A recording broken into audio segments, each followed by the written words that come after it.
Welcome to another episode of Live with Laura. I'm your host, Laura Hediger, and today's episode, we are going to focus on something that everyone wants, but we don't always know how to get it: money.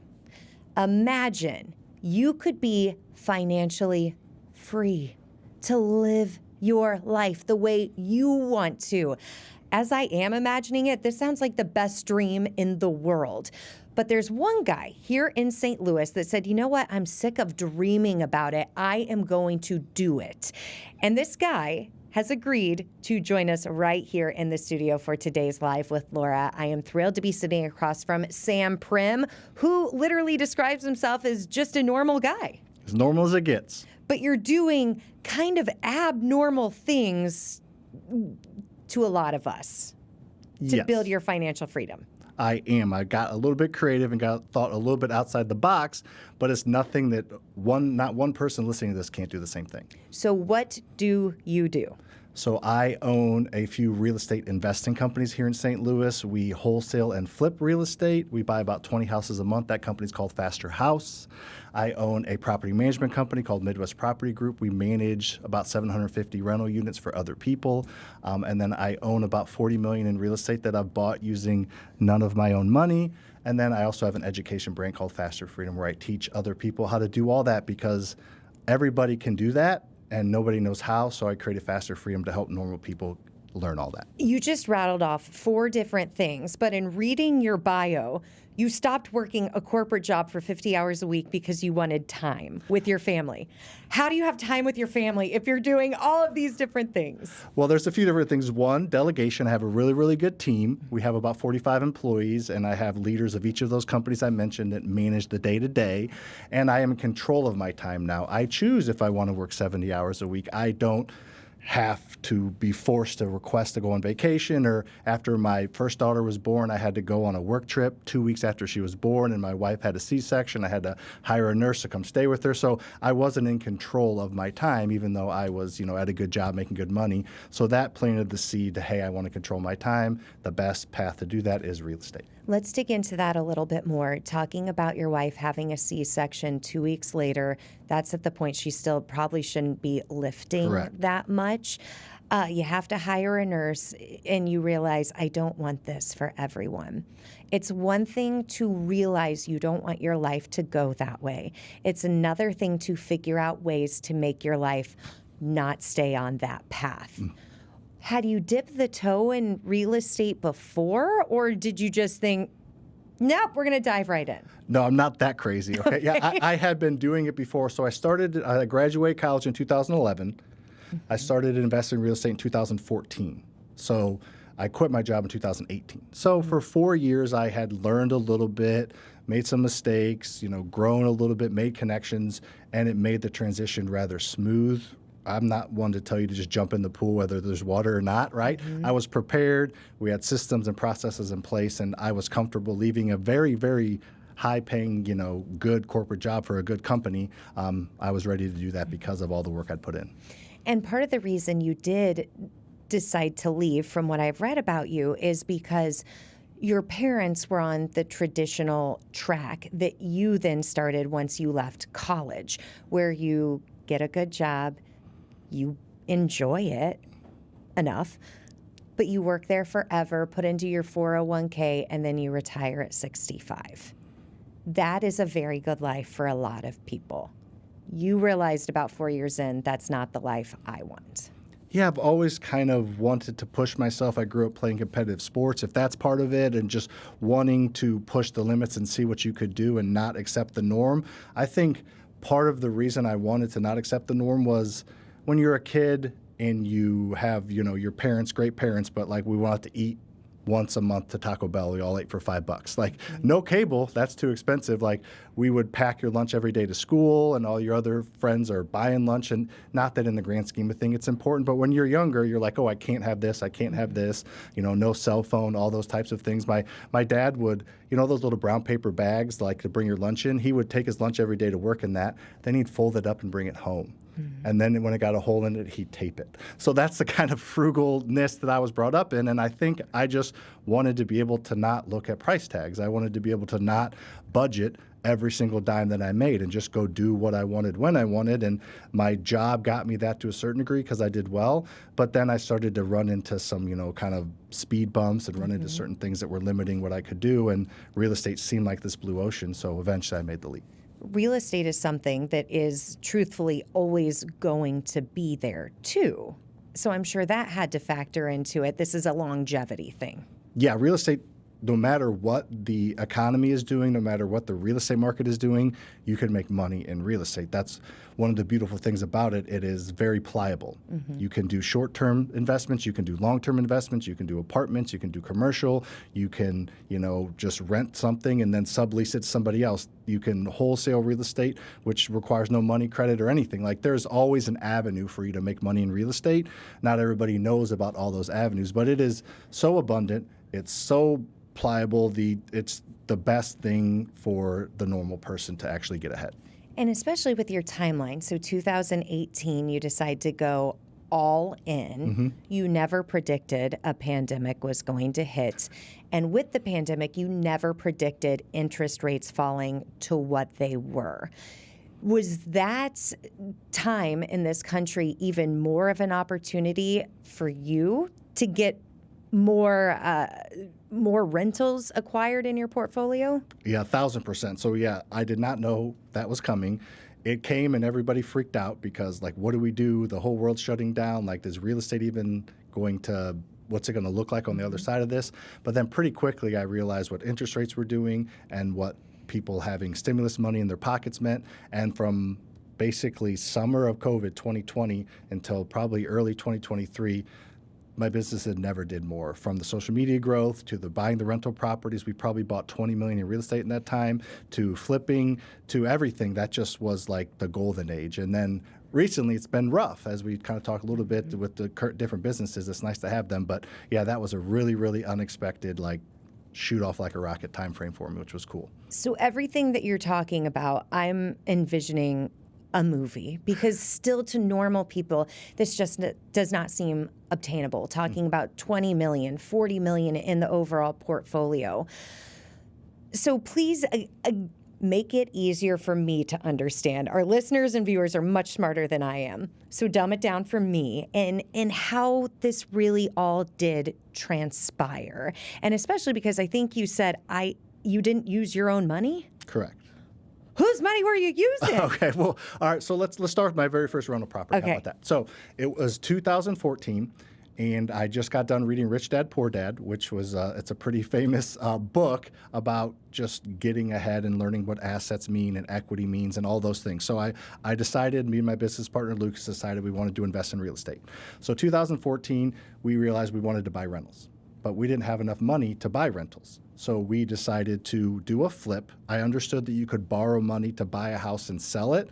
I'd watch, those HGTV shows, Flip or Flop, those. They borrow money, they buy a house, they fix it up, they sell it, and then our plan was to take that profit and put that into a rental. Because the goal was never to quit our jobs at first. The goal was just to buy rentals. I knew if I bought 10 rentals, I'd be pretty financially set when I retired at 65, which was still the goal in the plan at the time. So I bought a property for $77,000 using a private lender's money. So he said, I'll give you $100,000 to buy and fix up a property. You give me a 12% return on my money. So I bought it for $77,000 with his money, and it needed about 40 grand worth of work. And you can probably do the math. That's not enough money. Right. So we ended up just doing pretty much everything ourselves. So by the time we were done, we had $100,000 about in the deal. And the property appraised for $125,000. The bank said, this is worth $125,000, and we owed $100,000. They said, we will give you a loan for 80%, just like you could go on your personal house. So they said, we'll give you a loan for $100 grand. So I took that money, paid back my private lender plus interest, and now I owned a house that was worth $125,000 that owed $100,000 on, that was getting rented, and the rent just covered all the expenses from then until now. And guess what? In 2014, it was worth $125 grand. It's in Maryland Heights. It's now worth $275 grand. In 2014, the mortgage was $100,000. Now it's $60,000. So I have $215,000 of equity in one rental property I bought creatively. Took time, effort, energy. It was a lot of issues and blood, sweat, tears, all the things, but one rental property, $215,000 of equity that I use any of my money to buy, and that doesn't include the cash flow over the years, the tax savings, and all those other kind of benefits that come along with it. You said you fixed it up yourself, though.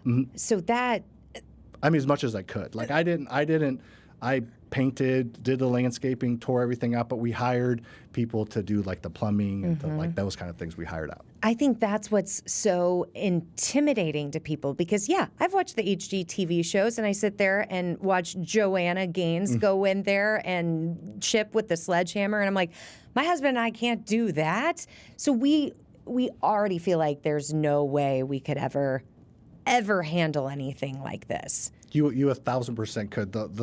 You have two options. One is to hire a project manager to manage the project for you. They're all over the place. They hire the flooring. They get the 3 bids on the flooring. They get the 3 bids on the foundation work. They get the 3 roof bids, and then they just select the best option for you, and they charge a fee. So that just comes out of the rehab budget. Or you can just manage the project yourself, which you're organized. I see your sheet. I see your numbers. You could 1,000% do it. You just need to kind of know the order of operations of how to rehab a house, and then it's get a bid on the drywall and go with the lowest or the best option. Get a bid on the painting. Like, you don't have to do anything. Some of the biggest rehabbers I know don't even know that righty-tighty, lefty-loosey. Like, you don't have to be super handy to do it. I'm with them. Okay, so that is number one. That's 2014. 12 years later, that $125,000 house you said is now $275,000. When do the next projects start coming in? And are you now handling all of these different buildings in different communities all at the same time? So that was about all for that first year. Like I said, our original goal is to buy 1 house a year for 10 years. So we kind of beat that. And so year 2, probably about 3 or 4 properties.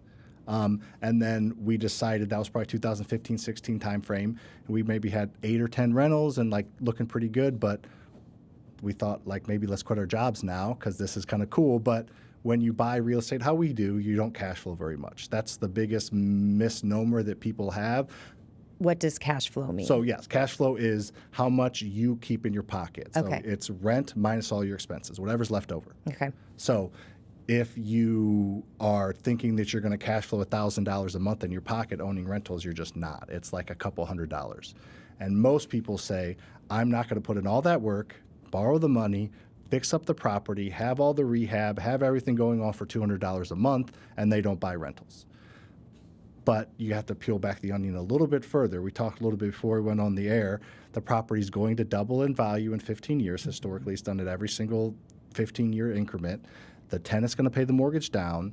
You get a little bit of cash flow, and then you save a lot of money on taxes. So it's a long-term gain. People are willing to put $500 a month in their 401k, but they're not willing to make $200 a month to own a rental property. So it's just a mindset shift. We're all told to avoid that debt and avoid that fear, and that's too big. We can't do it, even though I promised you could do it. And what's so interesting is you go back to your humble beginnings of watching your dad be so frugal, and you look like you're pretty basically dressed right now. I would assume you are going to be comfortable speaking to your own kids about different ways to bring in money so they can have more freedom. Yeah, for sure. My daughters love being on my TikTok and Instagram and things. They like being on there every once in a while and having posts of them on there. And yeah, I'll be very comfortable talking about that with them just because I think that the more comfortable we are talking about money, the more it'll be on the forefront of everyone's mind and the more we can all collectively learn together. Back in the day, talking about money wasn't a thing. No. You never talked about money with your parents, right? So I think each generation is going to get a little bit more comfortable with it, just like we are as a society with everything. And we're getting more comfortable making money in different ways. Yeah, because you used to be able to go to work, have a decent income, potentially a one-income family, and still have enough money to send people to college. To like that, it's just the way of the world. People don't make enough money to save enough money to live well and invest. That and invest is gone now because just the cost of living. So you have to get creative and think of other strategies. And what's a better strategy than the one that creates 90% of millionaires ever? Real estate. That sounds pretty good to me. I am just still so shocked that Sam is giving me so much of his time. I have followed you on Instagram for a long time. I encourage you to follow him too, at Sam Faster Freedom. I truly had no clue you were a St. Louis guy. It just came up probably in the timeline of what you were talking about, that 2020 to 2023. And I'm like, this guy seems to know what he's talking about. Follow. And then I've seen so much more content slid into your DMs and it's like, come on the show. And that's where I want to take a pause, because I would like you to follow at Sam Faster Freedom, get to know him a little bit more. Again, he calls himself a normal guy, except most normal people are not called liars by one of the biggest budgeting gurus in the world, Dave Ramsey. So this is where you need to stay tuned, because when we come back on Live with Laura, Sam will tell us why Dave Ramsey called you a liar, and while you will say and prove that you're not a liar. Let's do it. All right, right after the break.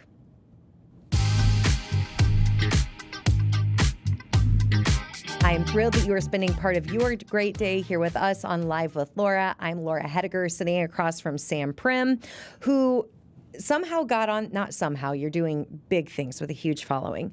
So it makes sense that you got on the radar of Dave Ramsey, who is the big budgeting guy. I first heard about him by putting everything you make into envelopes, and once the envelope is empty, we don't do that anymore. What did he say about you, and what do you have to say to him? Well, he just didn't believe that I was in as much debt as I was. So he's the no debt guy, and his brand is in the stratosphere.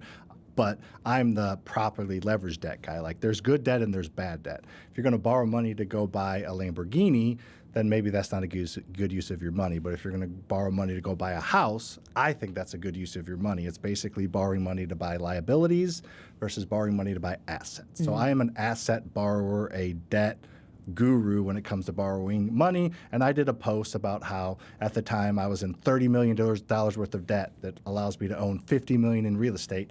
And he saw that, or one of his team members saw that, and he looked at it, and he just for a couple minutes on his show just kind of made fun of me, said that I was a liar, said you don't have to be an FBI trained detective to see that I wasn't telling the truth. There's no way that I could be in that much debt. There's no way that I could own that much real estate, and basically just kind of like little boyed me, like the little kids do on the basketball court, little boyed me for a few minutes, and it was fine. He's a massive brand, so I responded with a few videos and reached out to his team, and they never got back to me. But it's just a difference in preference. So.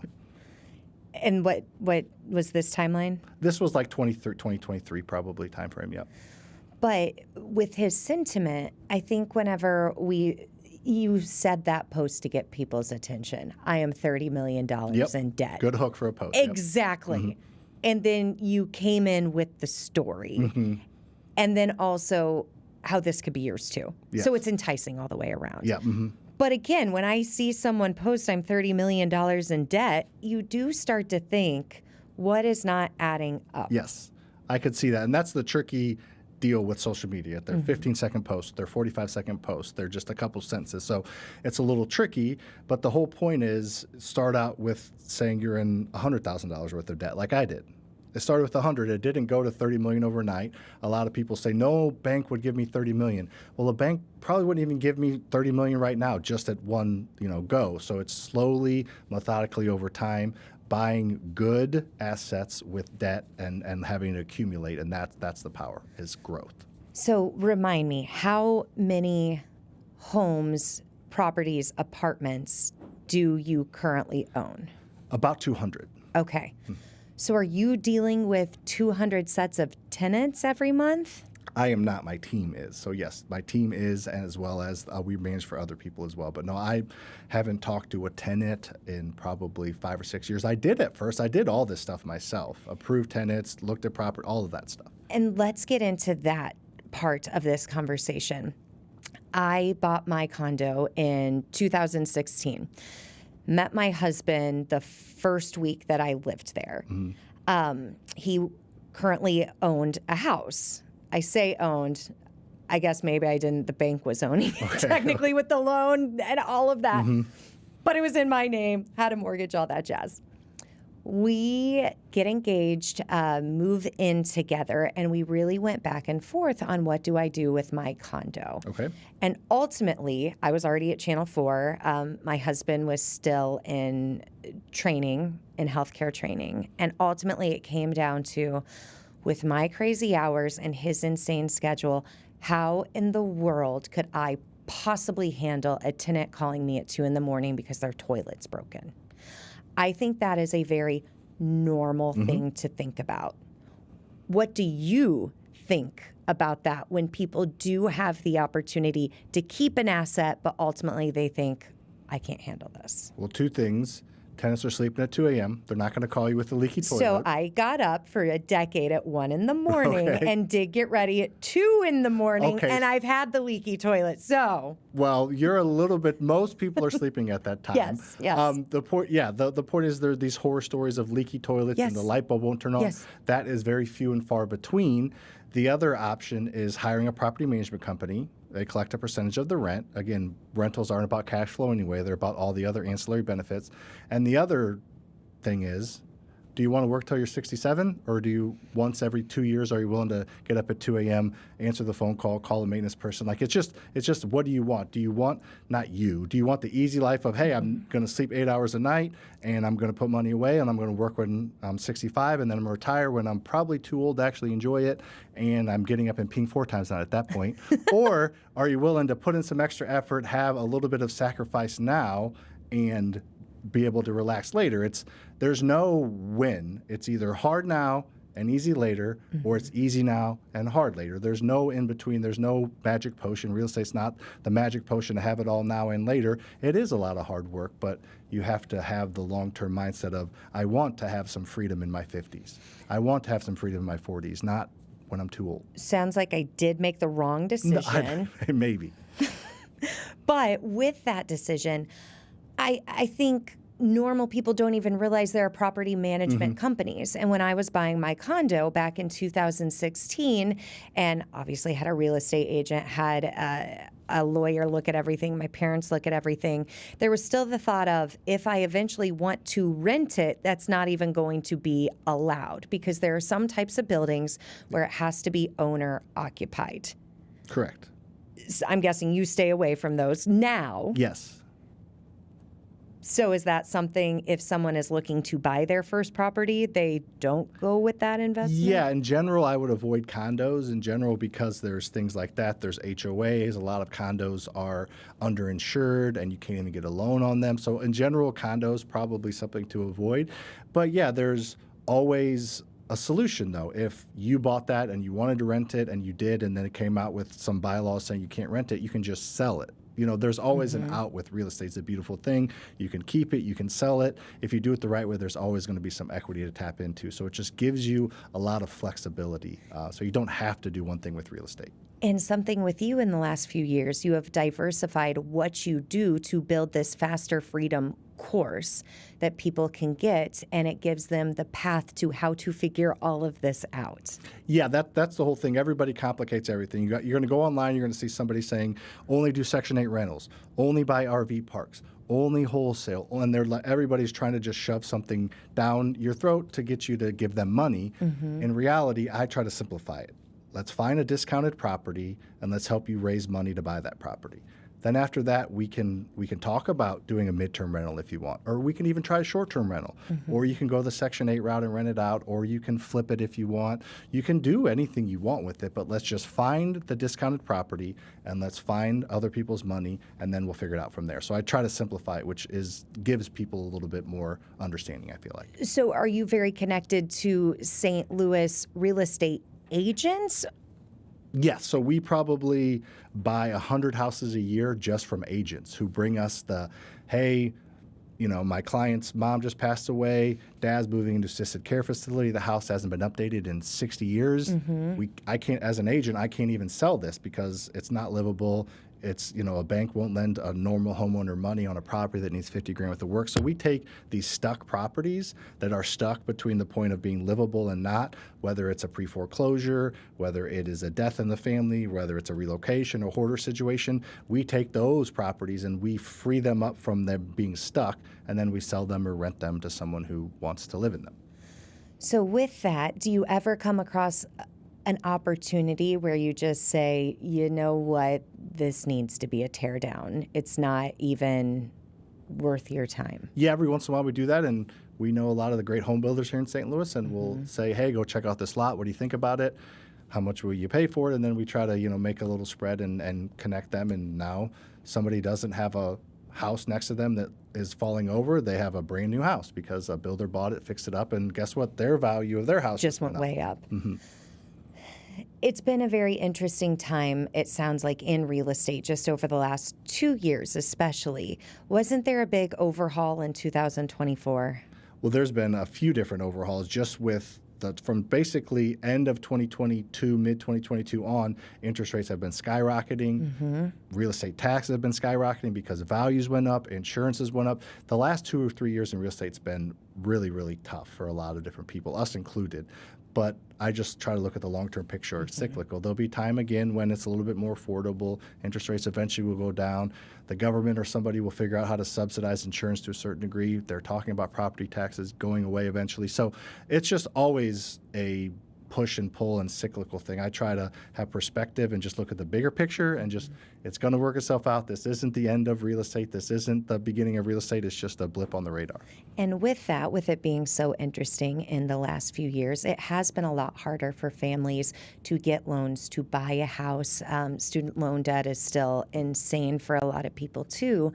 So renting is still very, very enticing for many, many families out there. Yeah, and St. Louis actually has a very, very high home ownership rate compared to the country. Last I checked, it was around 70% home ownership rate, which is much higher. So you're right, some people want to or have to or need to rent, so it's nice to have what is in demand, have those rental properties to be able to provide those for people. Because like you said, this is the first time since I've been doing this that first-time home buyer price point is the one to avoid. Like $0 to $400,000 price point in St. Louis is always the bread and butter. Buy it, rent it. You have multiple options there. You'll cash flow. But with the affordability of first-time home buyers being at an all-time high, first-time home buyers can't buy. So it's actually that $500,000 to $1 million price point, people buying their second home that have hundreds of thousands of dollars equity in their first home. That is the price point to be at right now, which is just like flipped like about a year ago. So that's been interesting here in St. Louis. But it's also so interesting because when you think about moving, and now I want you to speak as more of a home buyer, Okay. You think, well, I can't buy a house unless I sell my house because then I'll have the money for the down payment. So which do you put first? Yeah, that's the tricky question. Most of the time, if it's a really good property, there's still a shortage of real estate in general in the country right now. So most of the time, there's still somebody that's going to put a non-contingent offer. So you're going to have to just, assume that your house is going to be able to sell. My in-laws have been trying to sell their house for years, and they don't necessarily want to say, hey, I'm going to sell my house. Like, I don't want to have it contingent upon my house sale. They want to say, hey, I'll buy yours if mine sells. And most home sellers, they don't want that because there's still a shortage. Back in 2021, there was 100 people looking at a house. And now there's still 10 or 15, so there's still competition. There's still somebody that doesn't have a contingency. There's still somebody that inherited money from their parents. There's still somebody that has equity in their house that they don't have to do that. So that's the cool thing about real estate. There's always baked in demand of people having to move, wanting to move.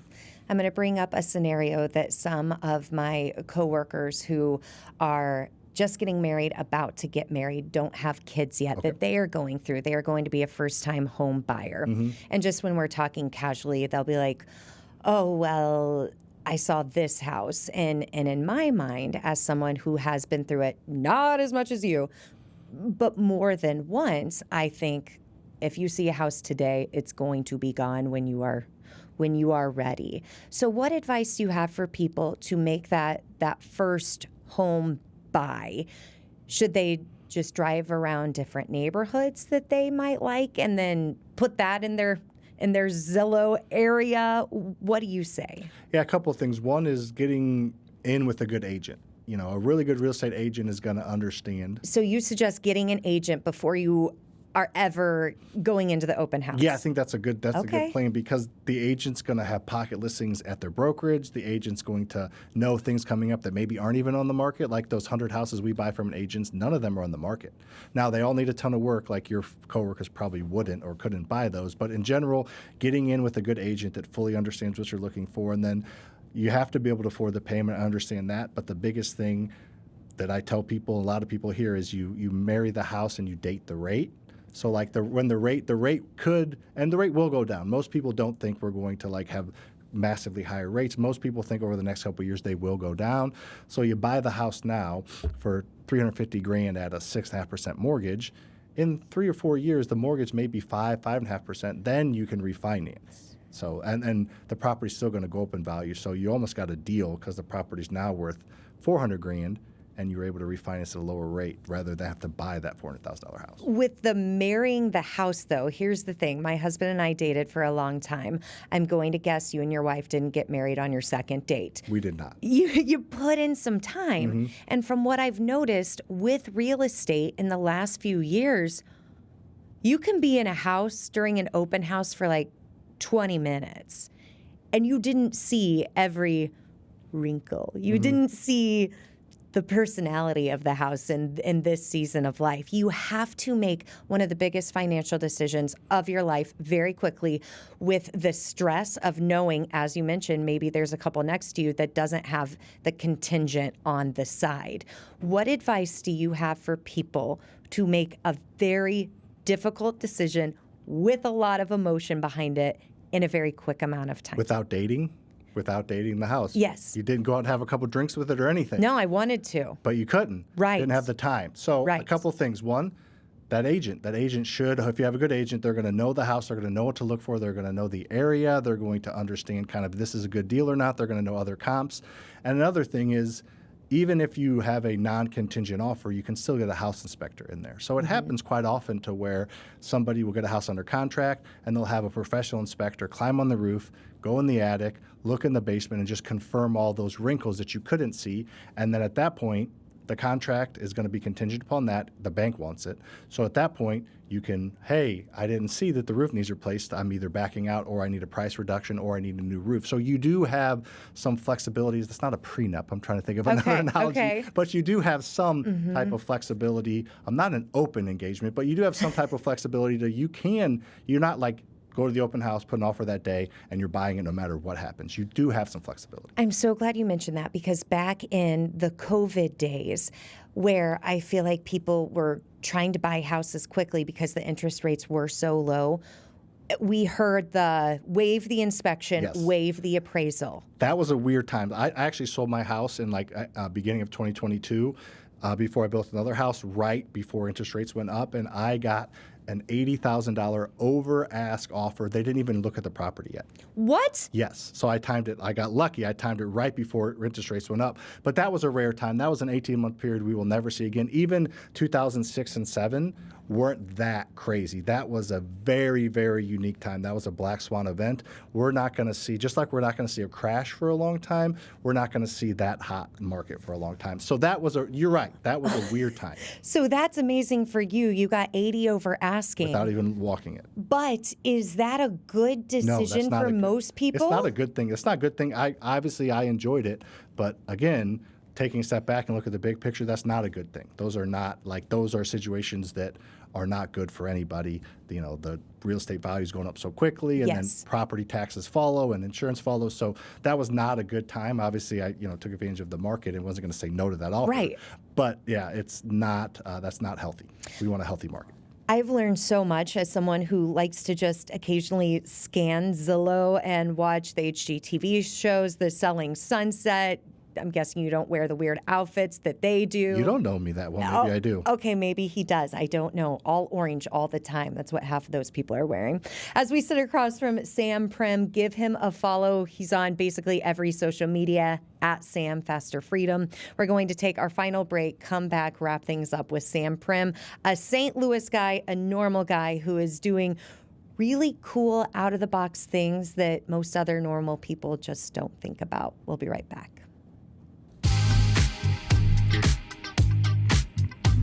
We have a few more minutes with Sam Prim, who owns 4 businesses, all located in O'Fallon, Missouri. Yep. What's it like being a business owner in the St. Louis area? It is awesome all the time. No, it is great. Every minute of every day. It is great. Having employees and having team members is the best and the hardest part about owning a business. The cool and uncool thing about how we've done it is my business partner, Lucas, we actually went to middle school together and high school and college. We got in bar fights together. We fought each other. We've been through a lot, and we decided to start a business together. And I would say probably 20% of our employees we've known for, like Andrew, one of my employees I met in kindergarten. So we've known. So you go to work with your friends. There's some upside to that and some downside to that because I don't have a ton of free time. But I'm hanging out with my friends a lot of the time at work. So setting the right expectation, communicating properly, setting boundaries, and it can work. But I know a lot of people say keep the work and family kind of separate. I'm from a small town, and so I love Andrew, kindergarten. You know everything about this guy. You've seen every phase of him.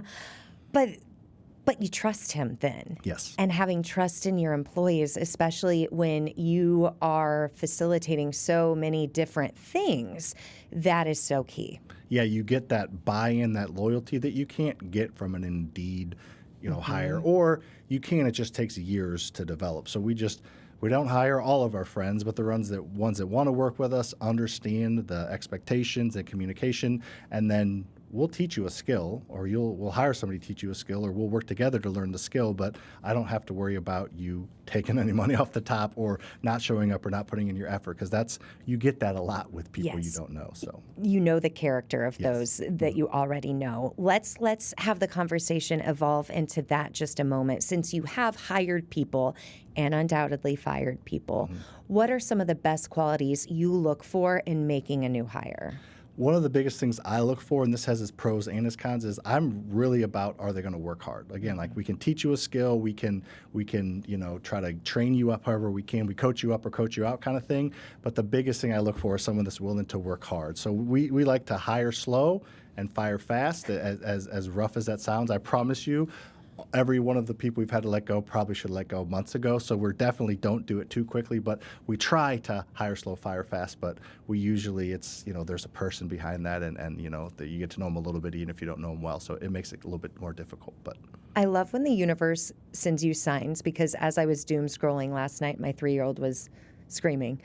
I came across that exact quote, hire slow, fire fast. I had never heard it. And then however many minutes later or hours later, you're sitting across saying the same philosophy. This was also from a business owner. Very fascinating. How do you know someone's a hard worker in an interview? Yeah, it's tough. You can usually just kind of tell what they've done at their other jobs, how much they understand, like what do you like to do with your free time. So our hiring process for like a small company ran by 2 idiots, me and Lucas, we have a pretty, we have a Indeed application, then we have a phone interview with our HR manager. If she likes them, then then we send them a questionnaire, and 80% of people don't fill out the questionnaire. So it's like, all right, you're gone. And then it's an in-person interview, and then a personality assessment, and then a second person interview with me or Lucas, and then you hire. So in that process, there are markers of, you can tell, on weekends I just lay around watch Netflix or whatever it is. And you never know. It's still flipping a coin every time. If you don't know them and you're not friends with them, it's still just flipping a coin. So there's risk in it. In the last month or so, my husband and I had a meeting with our financial advisors, and we talked about the stock market a lot. They walked us through all these different accounts and the risk and the level of how aggressive we are right now because we're at this age and blah, blah, blah, blah, blah. And we're like, yeah, this feels good. Let's do this. If someone came to me and said, put this much money into a house you're never going to live in and you're going to make this much, I think I'd be like, oh my gosh, that's the most intimidating thing I've ever heard. Yes. I should change my way of thinking. Well, let's just give you a different perspective. How about that? So I like to call these people the stock market bros or the stock market booger eaters. I was going to say, what is the other word for the bro? I didn't know where you were going booger right eaters. there. Oh, we're good. Okay. This is PG. I would assume okay. Okay, good. So booger eaters. So the people that have recency bias with the stock market's been on a tear the past couple of years, 100%. Nobody can deny that. But there are limitations to the stock market. A, you're only going to be able to invest how much money you can put in. So if you want to own $100,000 in index funds or in Tesla or whatever, you have to have $100,000. So there's that. Again, I said most people don't make enough to save enough to live enough and invest enough to actually get ahead. So my whole take is if you want to get ahead quicker and you want to retire in the next 5 to 10 years potentially, you're not going to do that investing in the stock market. Your stock market broker or your financial advisor would not tell you that you can retire in 5 years probably. Correct. Right? All right. So the way that you get ahead is you look at the bigger picture. We peel back the onion we talked a little bit about earlier. Again, if you want to make 10% in the stock market and retire at 65, that's a great place to be. There's nothing wrong with that. But if you want more, you have to bring leverage into the equation. And leverage with real estate, you can make money 5 ways with one rental property. So the property is going to go up in value at about 5%-ish a year. So it's going to double in value every 15 years. The stock market doubles in value every 8 years. So the stock market wins there. However, with real estate, you get debt pay down. The tenant pays down the mortgage. So every single month, no matter what, you are gaining equity because someone else is paying down the mortgage and the property is growing in value. So and I mentioned earlier, that $100,000, that can buy you a $500,000 piece of real estate. So that $500,000 goes up at 5%, which is faster than the $100,000 going up at 10%. Plus, you get tax savings. The entire tax code is written around saving money in real estate. Plus, you get a little bit of cash flow, and then you get the leverage angle of using 20%, 5%, 10% down, or no percent down. We're not going to get into that, but you can buy real estate using none of your own money. So my return on my rental is infinite if I use none of my own money. Your return on the stock market is 10%, and that's great, but that's not going to get you out of retirement anytime soon. So if there is something that people listening and watching can do today, if they've flirted with the idea of getting into real estate investments, what should they do? I would say start to get around people that are investing. We talked a little bit earlier on the live segment, but it's just, if I want to get better at something, I'm not going to talk to someone who's never done it before. So get around other people. You can follow me on social media, as you mentioned, but follow other people that are doing it on social media. Listen to podcasts about people that are doing it and just get a comfortability with it, because you're not going to take action if you're not comfortable or confident. And what breeds comfortability and confidence is just more knowledge. So just increase your knowledge on that. If I want to get in really good shape, I'm going to get a nutritionist, I'm going to go to the gym, I'm going to work out, I'm going to have to get uncomfortable and tear my muscles so they can repair themselves. I'm going to have to not eat that ice cream bar that I like to eat at night. So it's just part of the process and journey. I just think knowing that on the other side of all this uncomfortableness, this learning, this knowledge, it's a proven commodity of real estate. It makes all of that worth it. And the biggest thing is just following somebody else's path. You don't have to, if you want to flip your first house, you could do that without guessing one time. You could know what it's going to be worth when it's fixed up. You could know what it's going to be to fix it up. You can know how much money you have to borrow. And I know it's a lot, but it's a lot more knowns to it than just hoping that NVIDIA is going to keep going up because the AI bust hasn't happened yet. There's so much more known in real estate than there is in pretty much any other type of investing. We talked off camera, me coming at you with buts. Okay, do it. I take whatever interstate any given day, and you start seeing these neighborhoods being built. And in my mind, I keep thinking, we're eventually going to run out of land. There's not going to be any more to build. So for that butt, it's already being built. What do you say to people like that? Perfect. You own something that's in small supply. If they stopped issuing new NVIDIA stock, everyone would say, I'm going to go buy more of it because it's going to go up. Simple supply and demand. So that's a beautiful thing about real estate is you're right. Eventually, they're going to run out of space. So then everybody's supposed to live somewhere. So what's that going to do to prices? That's going to make prices go up. So 95% of the people I know, they buy already built houses. So we don't have to get new land and build. We're just rehabbing something that's already built. So I see that but as an advantage. But I'm also a half glass full guy. But I see that as an advantage. Okay.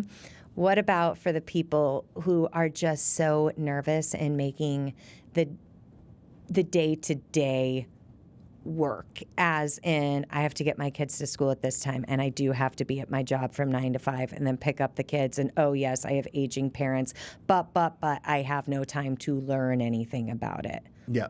How do you help that but? Well, that's where I do try to do a lot of stuff online with social media, and kind of the course you talked a little bit about earlier is helping you be efficient in your limited spare time. We all have limited spare time. Everybody's busy. Everybody has a lot of things going on. So if you can take those 3-4 hours a week, I'm not talking a day, and efficiently use those by like consuming knowledge that's going to move the needle. Hey, I want to know how to go find an off-market property, a distressed property that there's equity built in. So just focus on just that, follow somebody that's teaching that, and learn that skill. It's when you try to bite the whole apple is when it can get overwhelming. But if you break it down into little bite sizes, it's not near as overwhelming. So for that, but I would say I agree, but my but is, do you want to be working until you're 65 or 70? We have to have some sacrifice.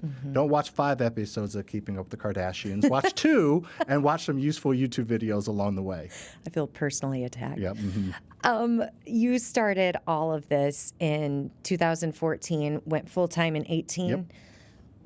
What is the biggest lesson you have learned from the moment you said, I'm doing this full-time to now?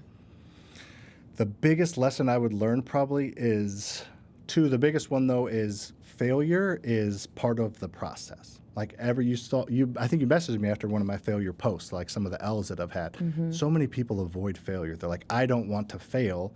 And unknowingly, they're avoiding success, because literally failure is like one of the steps you take to be successful. And guess what? You don't take it once. You step in it. I'm not going to say what you step in because this is a PG show, but you step in it all the time. So it's like an oxymoron almost. Someone's like, I don't want to fail. I don't want to be embarrassed. I'm not going to fail. And that guarantees they're not going to be successful. So you just have to be okay with failure. You have to accept it. You have to learn from it. And then you're not invincible, but like, what's going to hurt you? You're going to lose money on a deal. I lose $20,000 a month on a hotel I bought in Branson, Missouri, which is one of the dumbest things I've ever done because it was a horrible investment. Yes, that's a horrible failure, but I've had way more wins than that, so I can absorb that. I'm okay with it. And having that attitude, I think, has got me to where I am. And we appreciate your transparency on that, because, again, those are sometimes things we forget when we look at someone who is successful doing something so interesting and big and out loud. You forget that you probably did stumble quite a few times to get to where you are. Yes, no, it was not a smooth journey, and it's still not a smooth journey just because everything's evolving. And that's part of it. If you want to do big things, you have to be willing to fail. Everybody that anyone looks up to that's made it 1,000,000 times bigger than I have, even our friend Dave Ramsey, he went into foreclosure and filed bankruptcy. That's why he's the no-debt guy. So everybody fails. It's just, do you get up and do you learn from it? And are you not too ashamed about it? Because everybody does it. And then what are you the most excited about for the future of investing in real estate? I'm excited about things to get a little bit easier again. It's been a tough couple years for us and everybody in the industry, kind of. So I'm excited for things to get a little bit easier again. And I'm also excited to see what kind of this technology with AI and like smart contracts and like even like, some of the crypto things that like how that's going to delve into space. There's a lot of talk of you can go buy rentals if you just buy a share of it with crypto or something. There's a lot of different things that are going to happen with technology and real estate. So I don't know what that's going to be like. I have some thoughts and I'm excited to pivot and weave with it, but I'm excited to see what that's going to do. Okay, how about you come back on and you can explain it more? I will be glad to do that. I've learned so much. I love the energy that you have. Keep posting. Again, I don't think I'm going to go buy my first rental property today. Dang it, I missed out. Maybe tomorrow. Okay.